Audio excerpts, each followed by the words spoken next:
Shift Happens Podcast. Welcome to another episode of Shift Happens Podcast. Today, we're joined by someone whose leadership journey spans the battlefield, the boardroom, and the classroom. Nate Allen. A West Point graduate, Army veteran, and PhD in management and technology, Nate has led troops in Somalia and Iraq, taught leadership at the U.S. Military Academy, and shaped executive minds at the National Defense University. He's also the co-author of 2 influential books on leadership and was named one of Fast Company's top 50 innovators. In this episode, we dive deep into what it really takes to lead through transformation. Nate shares powerful insights on cultivating psychological safety, building a culture of reflection and feedback, and why grace and humility are essential in today's fast-paced, AI-driven world. Whether you're leading a team, an organization, or just trying to lead yourself better, this conversation is packed with wisdom you won't want to miss.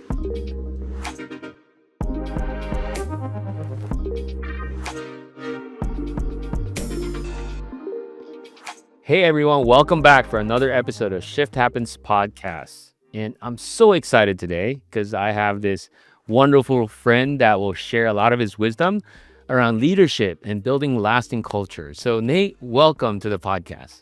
Thank you. It's great to be with you.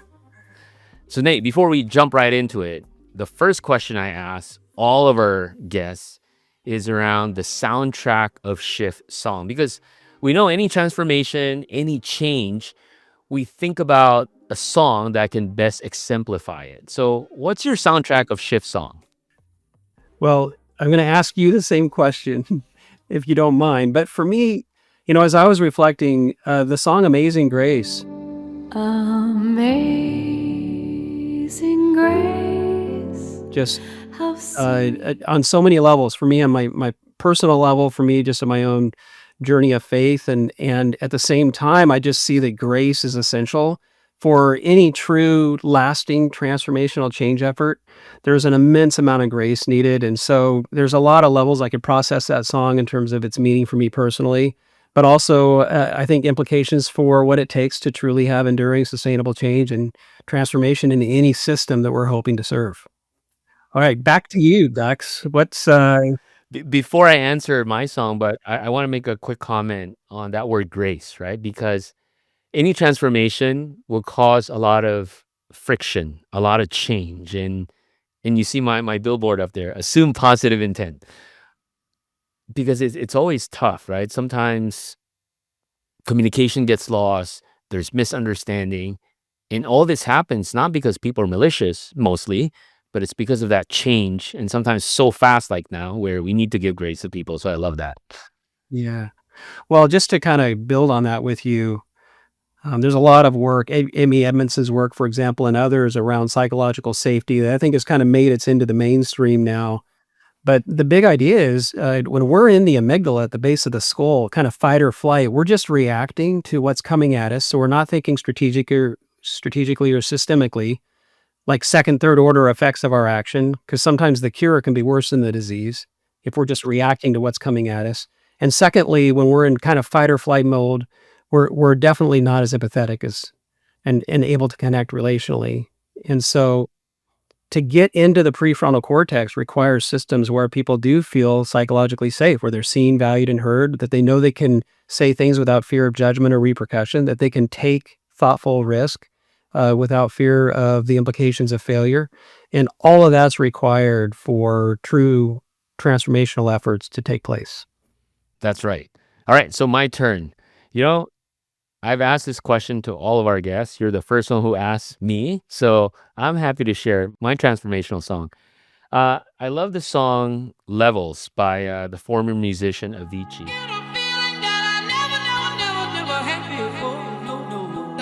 There's really no lyrics to it. But what I love about this song, because it's a perfect analogy for a lot of transformation that's happening today, because the song builds layer upon layer. Like every couple seconds, a new instrument comes in. So it's like an explosive, euphoric drop, which is akin to a lot of what people and organizations are experiencing, it's this steady rise of change. In some cases, it's something they can't stop. It's just coming, right? So each beat represents like a new insight, a new tool, or a new innovation. And then the song ends in this big breakthrough moment where it becomes smarter, faster, no different than where we are today. All the buzzword today, I'm sure you hear this like 10 times every minute, AI, but that alone is not enough. There's layers and layers of consideration, and mostly around the human connection, the human centeredness for it to be successful, for it to work. So we're not just working differently, we're leveling up. Hence, I love that song Levels. Wow, that's cool. Thanks for sharing that. Thank you, Nate. So Nate, I've known you for a long time. Every time we talk, every time I meet with you, I learn so much. And you have a rich background, spanning military leadership, organizational transformation, and even academic expertise. So so maybe let's start with how your experiences serving our country in the Army shape your perspective on leadership. Well, I have to go back to my first day in what's called Beast Barracks at West Point, and I had really no familiarity with the military. But the first thing that I really felt like I was taught was to be a leader, I need to learn to follow well. Great leaders know how to follow, how to serve, how to let others shine, and how to understand what it looks like to come alongside and support. The other piece that I feel like was really kind of embodied in that experience was this unique blend of character and competence, each being necessary but not sufficient alone to have interpersonal influence and connection with others. And so, whether that was modeled for me by those that I had the privilege to serve alongside, or was taught through the education environment, and then the experience, all the literature around leader development and human development, I might add, argues this, that experience is the primary driver for our growth and development. And there's two types of experiences that are highly developmental, new and challenging. What Carl Weick describes as vujade, the opposite of deja vu. Like, I've never been here before and have no idea what to do. Awesome, because it's going to drive new meaning structures as I orient. And then challenge, where the job or the moment feels a bit bigger than me. And I might even have the question, I'm not even sure if I can do this. Of course, the answer is yes, but me and my team are going to have to grow into it. So new and challenging experiences throughout a lifetime are what really drive our growth and development. And the military gives, as time and again, I was given experiences that were either way bigger than me. And so I had to grow into those with my team, or were so new, I was having to have moments of reorientation and developing new meaning structures to navigate. Now, I just would add, there's two elements to add to the flywheel effect that occurs around experience as our primary driver for our growth, and that's reflection and feedback and preparation. And all the research would argue that the more I reflect and make sense of or construct meaning from my experience enables me to derive a richer texture for development. And through seeking feedback would be just a component of that reflection or a construction process. And then preparation for the next experience, of course. If I go in with a prepared mind, I'm going to be able to learn more through the experience. So I've seen time and again where that flywheel's been affecting in my life personally, as well as those that I've had the privilege to either invest in terms of what are the experiences that will help drive their growth and development. How can I support reflection? How can I provide feedback? How can I support preparation to accelerate their flywheel of their growth and development as well? I love that, Nate. So it sounds so basic and simple, yet if you step back and look at least the leaders that's out there, or people who claim they're leaders, a lot of them don't embody this, and not for right or wrong reasons, but sometimes things are just moving so fast, right? So for leaders you work with, when you talk about preparation, reflection, and feedback, how do you advise leaders to make time for it, or make it part of their uh, routine or practice as a leader? Because I'm guilty of it. there's always things coming my way and prioritizing is hard enough, but then you're telling me to stop and reflect and think about it. And just even creating enough space to connect with others in that process as well, like as a team, to pause and do a retrospective, just almost doesn't even feel like we have the luxury of that given what's coming next. I think there's an element where there is a habit of mind where we can do this in the moment, kind of praxis, reflection in action. You're probably familiar with the movie We Were Soldiers. It's the story. It's based on the book We Were Soldiers Once and Young. It's the story of the first air mobile operation in the history of warfare. So the first time helicopters were used to put soldiers into battle. It just so happened that the intelligence was inaccurate, and they were put into the middle of a real stronghold of North Vietnamese hardened soldiers. So they were encircled. And it's a story of their fight out. It's a quite heroic story. But Colonel Hal Moore was the commander on the ground. Joe Galloway was the combat photographer who was going to capture the historic event. And every once in a while, Joe would see Hal Moore kind of space out. He'd be kind of like, it's like it seemed like he just wasn't present in the moment, and bullets were flying around and everything and his chaos. And so after the battle, he asked him, hey, what was going on there? It seemed like you kind of detached from time to time. And Hal Moore said, what I've learned is I have to force myself to pause and ask myself, what am I missing? And it was and he just gives an example. It'll look different for everybody, but with his habit of mind he had cultivated to zoom out on the moment and then zoom back in. What am I missing? Zoom back in. And I think we can all do that even in a meeting, just to step outside of ourselves, to be an impartial observer of the moment. Heifetz, he's probably one of my favorite researchers in this space, talks about getting out on the balcony. The image I have of that is, what does it look like to, you're at a party, you step out onto the porch, close a sliding glass door, and then look in at the party and just observe ourselves in interaction with others and what's happening in the whole system. And then when we step back in, we can act with more intention. Others have described it as kind of the ability to step out of the river onto the riverbank. Instead of just reacting to what's swirling around me, I've cultivated a habit of mind where I can step out, observe myself, and then when I step back in, I may still take the same action or express the same thought, but I'm doing it for an intended effect versus just reacting to what's coming at me. So that's one. And then what I've also seen leaders do is literally block time on their calendar for either self or team reflection. And it doesn't have to be long, but it's usually the formula I've seen work well is to look back and to look forward. So the look back is what's happened this last week or this last month that's significant. What went well? What could we improve? The look forward is, what advice would we create for ourselves going forward? What do we need to prepare for? So that simple look back, look forward, I've seen work really well for a reflection practice. And then even in our month, most leaders have some sort of a monthly one-on-one with their teammates for developmental purposes. Once again, look back, look forward. What experience, understanding experiences are their primary driver for their development. The look back is, hey, what experiences did you have last month? How did that go? That's supporting the reflection and feedback process. The look forward is, what do you have coming up so I can support your preparation?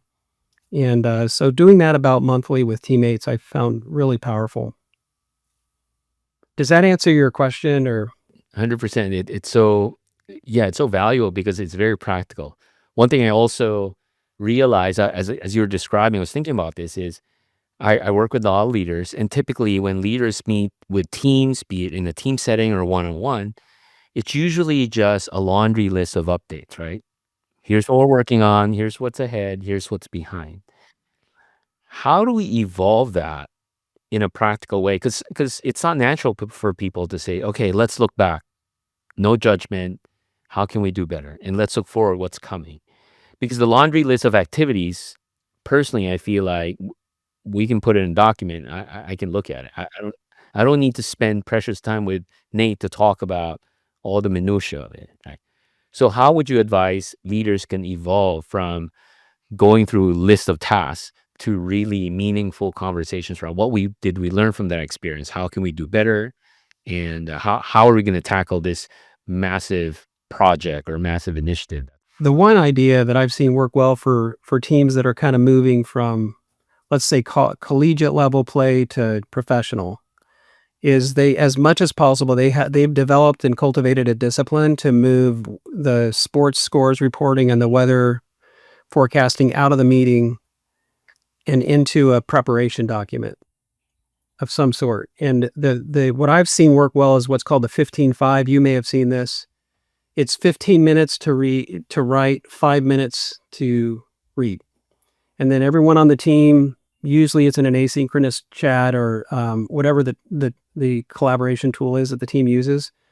If there's an expectation, hey, by Friday at noon, everyone's submitted their 15-5.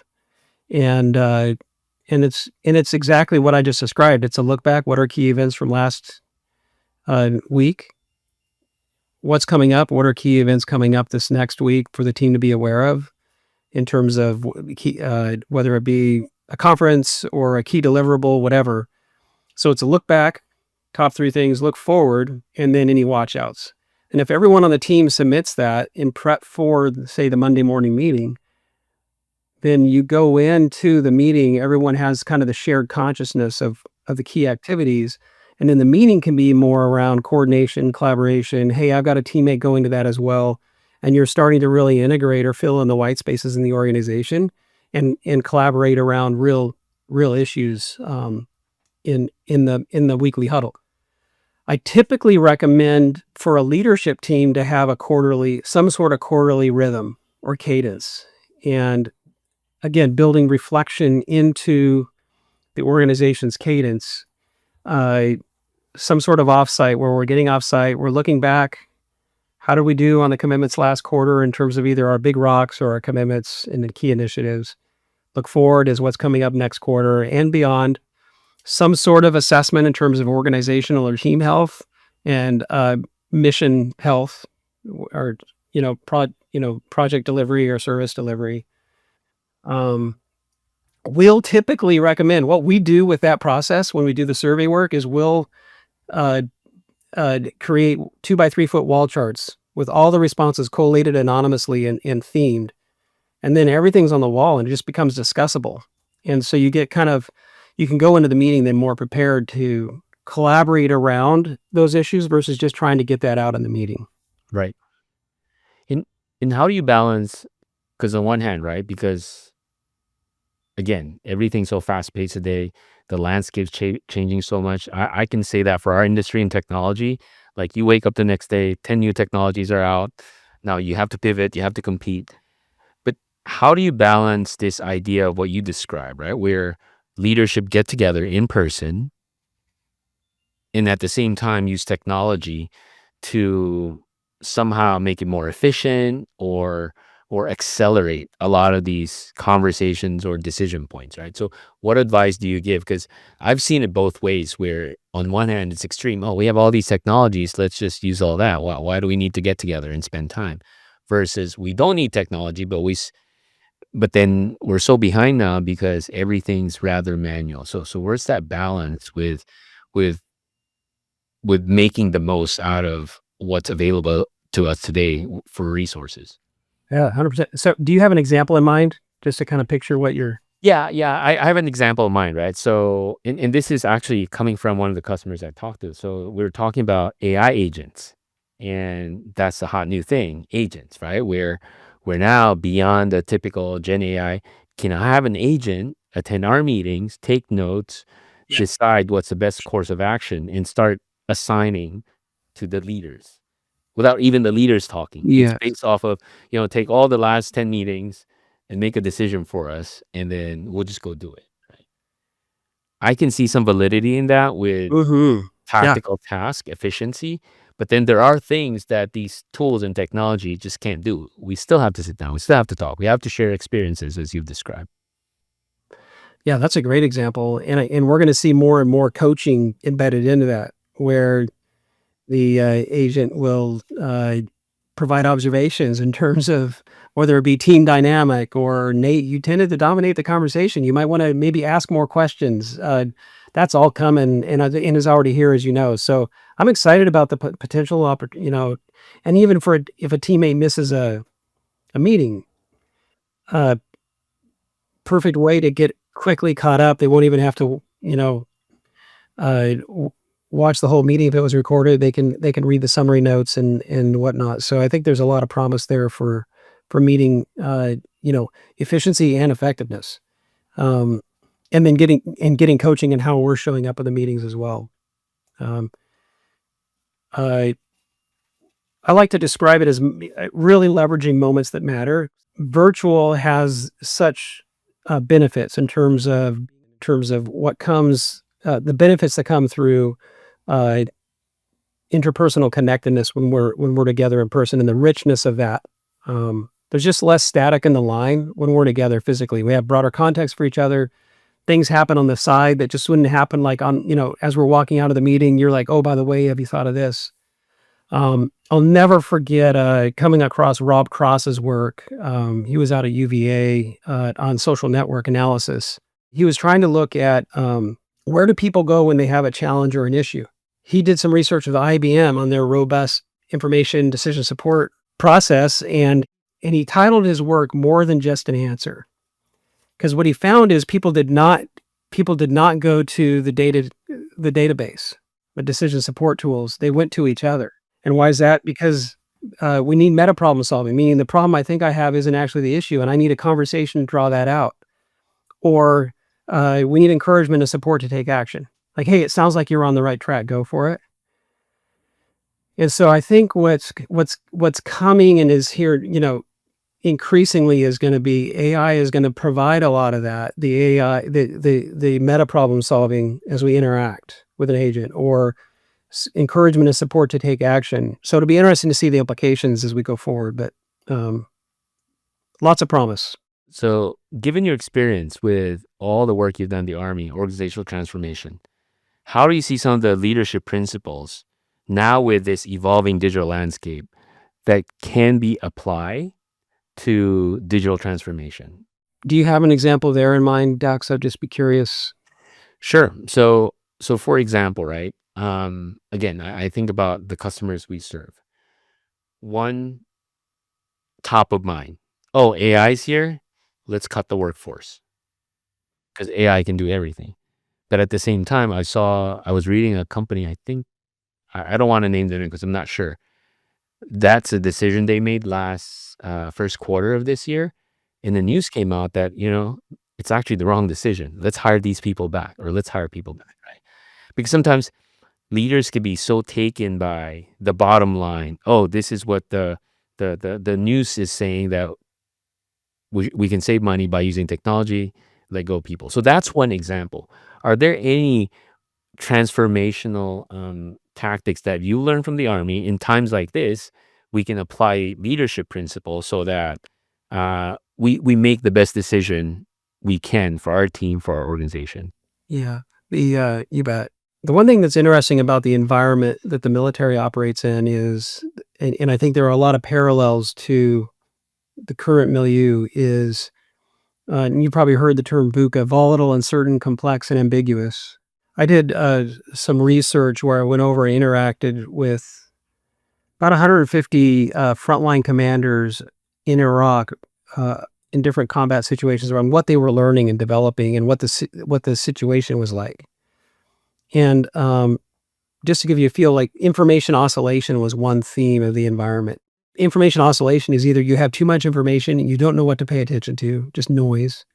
Conflicting information, you don't know what to believe, or not enough information. You're just trying to pull. In that kind of environment, that's an adaptive environment, the underlying construct for leadership becomes learning, not expertise.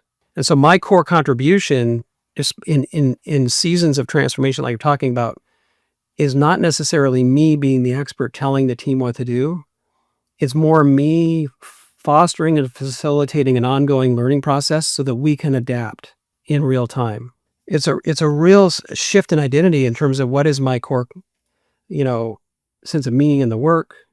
Where's the value I'm bringing as a leader, and even the capability set that fosters learning is a little different than the acquisition and the dispensing of expert knowledge to tell people, in direct work. And it doesn't mean that we don't bring our expertise, but it's more an awareness that expertise in a constantly changing dynamic environment shifts to the edge at the interface of the organization with the environment. So we have to, in some ways, kind of cultivate a mindset of learning from the edge versus directing from the core. So strategy development, for example, is a great example. The typical approach would be that the leaders at the top or the functional experts are going to create strategy and then roll that out and drive it through the organization. A more emergent perspective would be, how do we have our leaders at the edge at least informing and guiding that strategy formulation, because they're the ones who are most in tune with what's really emergent and what's working. I might have shared this story with you before, but the body of work around this, some people call it bright spots, others positive deviation theory, but it's basically study the positive deviation from the norm, learn from that, and then shine a cone of light on it and scale it. So an example is, in the early 90s, a team went over to Vietnam to solve and address a problem of child malnutrition that was pervasive across the country. And so instead of starting with the nation's health officials and government leaders, experts, what policies should we use, and what initiatives should we deploy to guide a transformation in the country, they went out. Sure enough, there are some children who aren't malnourished. Let's go study them and study their positive deviation from the norm and see what's happening differently. So sure enough, controlling for demographics like wealth and so forth, they found some children who weren't malnourished, and then study what the parents were doing differently. And they were doing things that would be obvious to you, like feeding their children smaller meals more often through the day so their tummies could absorb the nutrients, and augmenting their diet with shellfish-like organisms from the river that was like kind of taboo to eat, but providing protein. Instead of creating a flyer or a leaflet, this is the new way to feed your kids, and distributing across the country, they brought in people to prepare food communally, and then they would go back to their villages to do the same. In a very short time period, they solved this countrywide problem. You can make an argument if they started with the experts and the government leaders, they'd still be in debates over the right policy and approach. So it just gives an example. It wouldn't be a fit in every situation, but in highly emergent moments like we're in now, in my experience, it's very helpful to have in our toolkit a learning from the edge mindset. And so what's happening at the edge? What are we learning? And who's doing this well? Let's go study and then scale. The perfect example would be what you described. So someone at the top of the organization decided to downsize. But the question would be, did they really involve the edge of the organization in that decision? And what's necessary for us? We have a community-wide challenge. How can we address this collectively? And look who's thriving in this environment, and what, before we make significant decisions that could impact the whole of the organization. When moving through change like this, I like to try to keep as much optionality as possible. So you probably heard of one-way versus two-way door decisions. It's like the kitchen door at a restaurant. So one way is it can't go back. Two-way, so as much as possible, framing things as two-way door decisions. And then with one-way door decisions, definitely taking time to kind of think through an appropriate response, recognizing once we go in that direction, we've kind of cut off some of our optionality. It's easy to overcorrect in this environment, and I think the way to prevent overcorrection is to engage the edge in our decision cycle significantly. I love that, Nate. One of the things based on these examples and involving the edges, I think about this spirit of experimentation too. And in being a technologist is the idea of piloting. No guarantees is going to work, but instead of, like you said, right, like getting all the consultants and experts and academics, let's see what's working and let's try that and let's see if we could do this at scale. And in some cases we can't. But then what did we learn from it, and maybe take that and integrate it with some other things that we know that's work elsewhere and use that, because it's not a one size fits all, especially in this disruptive times, right? I love it. Yeah, and it's amazing. That word experiment is so inviting. It's open. It's curious. It invites some bit of play. And when I was in the Army's Office of Business Transformation in the Pentagon, I just found if I use the word experiment, I got less resistance. I got a little more openness. If you call it a pilot, if you call it a new program, if you call it, hey, this is going to be amazing, somehow the immune system of the organization starts to form a response. And so running safe to fail experiments is, I think, is a great mindset for any organization, and especially as you're moving into emergent terrain like we're in now. And the other thing with experimentation is you're giving a sense of a safe space, right? Because the expectation is, well, experiments doesn't work all the time, but it's okay. It's okay. Whereas somehow in our minds, if it's a pilot, if it's a program, there's an expectation that, oh, this is formal. It has to work. If it doesn't work, I'm going to be in trouble. Yeah, that's great. There's kind of the mindsets and behaviors at an individual level that we need to kind of inject into the operating system of the organization to create that. And then there's some cultural things as well at an organizational culture level. But Carol Dweck's work on growth mindset is a great example of, and am I driven to perform versus learn, as an example? And we all have like different, from the way we were brought up to the school system we were part of, and so forth. Um, I had a friend who taught me so much when his kids got home from skiing. I used to think a great day of skiing was a day I didn't fall down. And when his kids got home from skiing, he would go, "Did you fall down today?" See, his perspective was a great day of skiing was a day that all learning happens at the edge. So in his mindset, he was trying to inculcate a growth mindset, like push yourself to the edge, learn and grow and fail. And that's how you continue to advance any practice. And I just loved how he built that into the way he was interacting with his kids. So that growth mindset piece at an individual level, and then at an organizational culture level, just looking at how do we respond when people fail? Do we embrace that as an opportunity to learn and grow, or are people judged and find themselves sidelined? All that matters if we want to create an ecosystem that's thriving and innovative. That's true. I mean, you talk about kids, I think about my children too. And it's good, right? Oh, did you win the game today? Or how did you get straight A's, right? That's all good.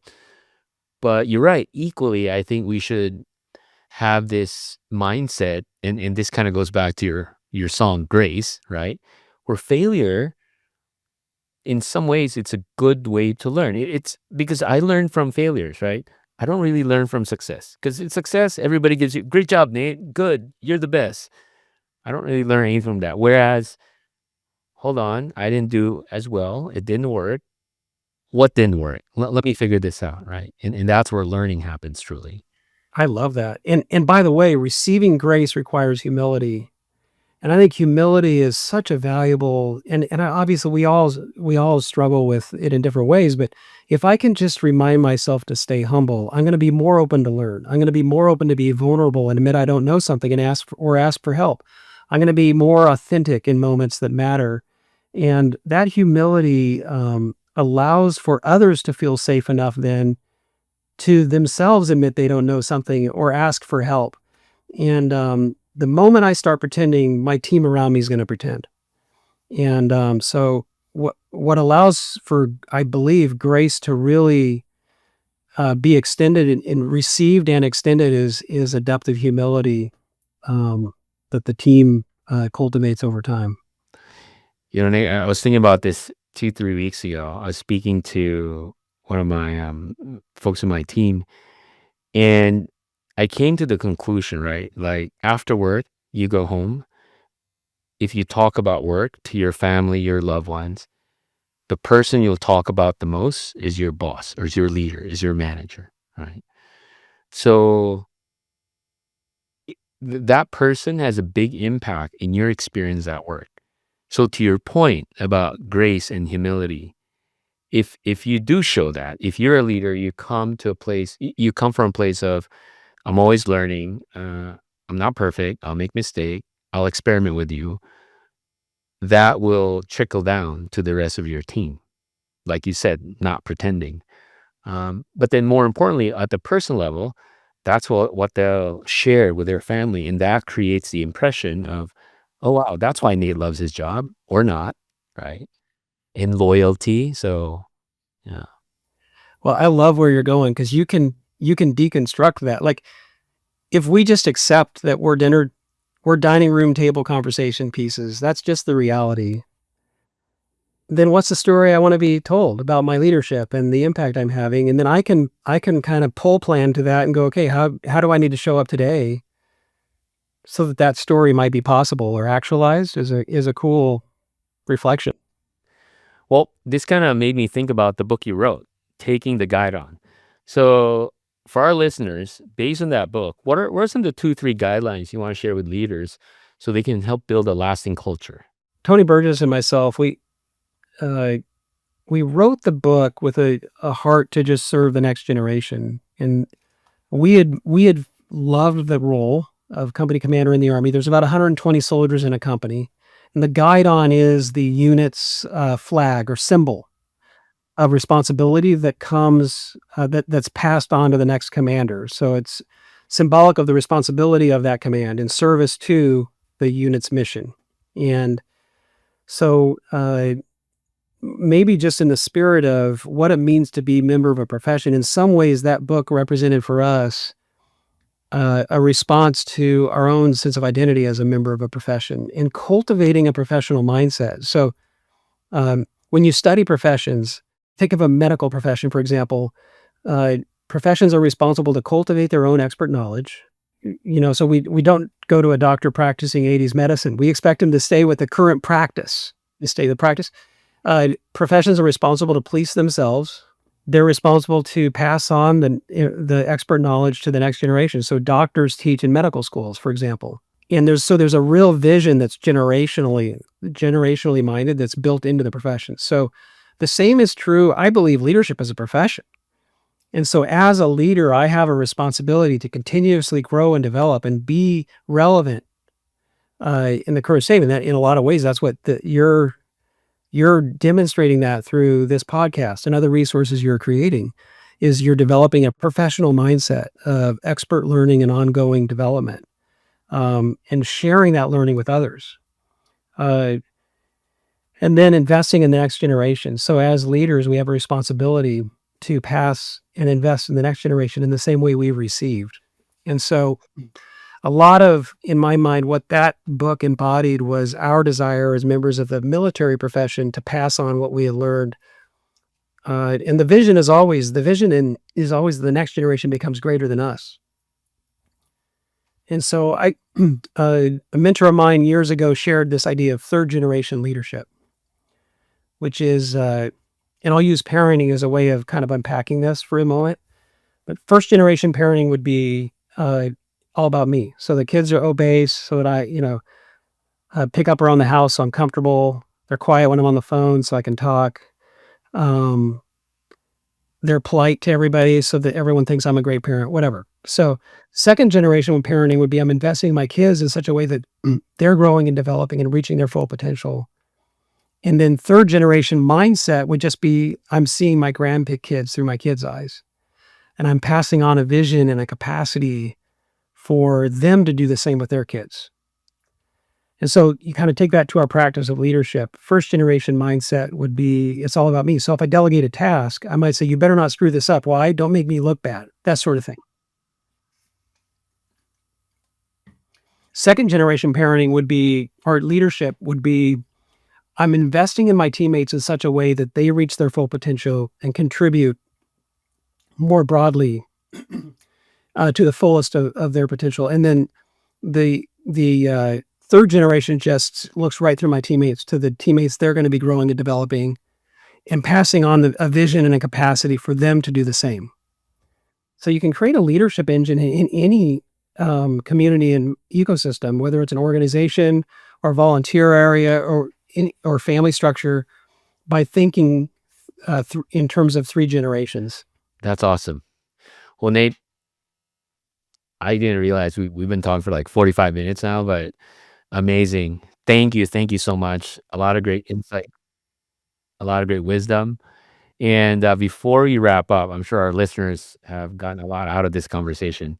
How can folks connect with you? Anywhere they can reach you easily, or maybe connect with you on LinkedIn.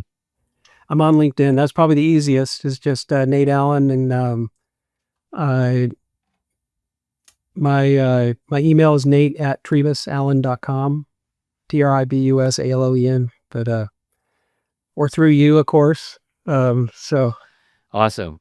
Well, again, thank you, Nate. And anytime, hopefully, we have another conversation in the future. But I'm grateful for your time, and grateful for all the insights you've shared, not only on this podcast, but all the times we've gotten together. So again, thank you so much. oh, it's such a privilege. Thank you, Dux. Thanks for the impact you're having. Shift Happens Podcast. Wow, what a powerful conversation with Nate. From the importance of grace and humility and leadership to building cultures of reflection, feedback, and experimentation, Nate reminded us that real transformation starts with how we show up for ourselves and for others. If this episode sparks something in you, don't forget to subscribe to the Shift Happens podcast. We've got more inspiring conversations coming your way, and you won't want to miss them. Thanks for listening. Until the next time. Shift Happens Podcast. Shift Happens Podcast.